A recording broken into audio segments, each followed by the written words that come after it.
What's up mga kamandirig Bulol? So ayan no. Bali meron na akong gustong klaruhin tungkol doon sa sa nakaraang kong video. Kasi nasabi ko kasi rin na unfair naman sa mga magulang na nagpupursige na mataguyod yung kanilang mga anak, 'di ba? Mataguyod na mag-aral, 'di ba? Ito kasi yon ganito kasi 'di ba kalimitan sa atin ngayon lalo na sa Pilas. Ang hinahanap kasi nila yung mga college level, kahit na maging bagger ka sa isang mall, maging bagger kahit na anong trabaho ka, kalamitang hinahanap kasi mga college level, di ba? Napakahirap ng trabaho talaga diyan sa Pinas. Kaya ang dami yung ang dami na walang trabaho, di ba? Kasi nga napakataas nung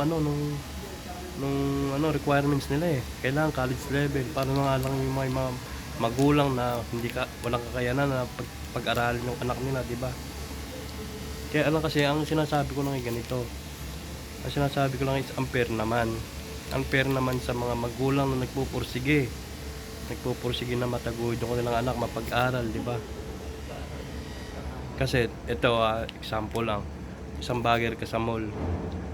Kunyari bagger ka sa mall. Ngayon, kung kukuha lang sila ng basta-basta na hindi nakapag-aral kahit na ano lang, syempre unfair yun sa mga kasi hindi lahat na kunyari yung course ng anak mo, hindi naman lahat siniswerte na mag-gain trabaho nila katulad yung sa course nila, di ba? Iba talaga bumabagsak sa mga kahera ganun, mga bagger, di ba? Ang dami bumabagsak sa ganun. Ngayon, unfair naman 'yon, di ba? Kunyari, yung very easy lang, kunyari hindi nakapag-aral tapos kukunin nila sa mall kasi nga bagger lang naman, di ba? Hindi ko nila lang bagger, di ba? Bagger. Kunyari, hindi nakapag-aral, di ba?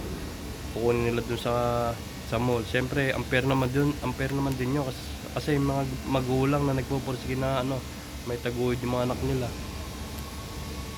Siyempre hindi ko alam kung paano i-explain, pero sa tingin ko kasi unfair yun doon sa mga magulang na gustong itaguyod yung anak nila sa pag-aaral, di ba? Lalo na sa mga na lang din, sa mga yung mga nag-aaral talaga, yung bang nagpursige na mapagtapos din sila, talaga nagsisikap din sila, di ba? Fair din naman, di ba? Kung basta-basta lang makakapasok sila sa mall na yung mga hindi nakapag-aral. Kaya na lang guys mag-isip kung ano yung gusto kong sabihin, di ba? Kasi nakainom ako basta unfair lang talaga.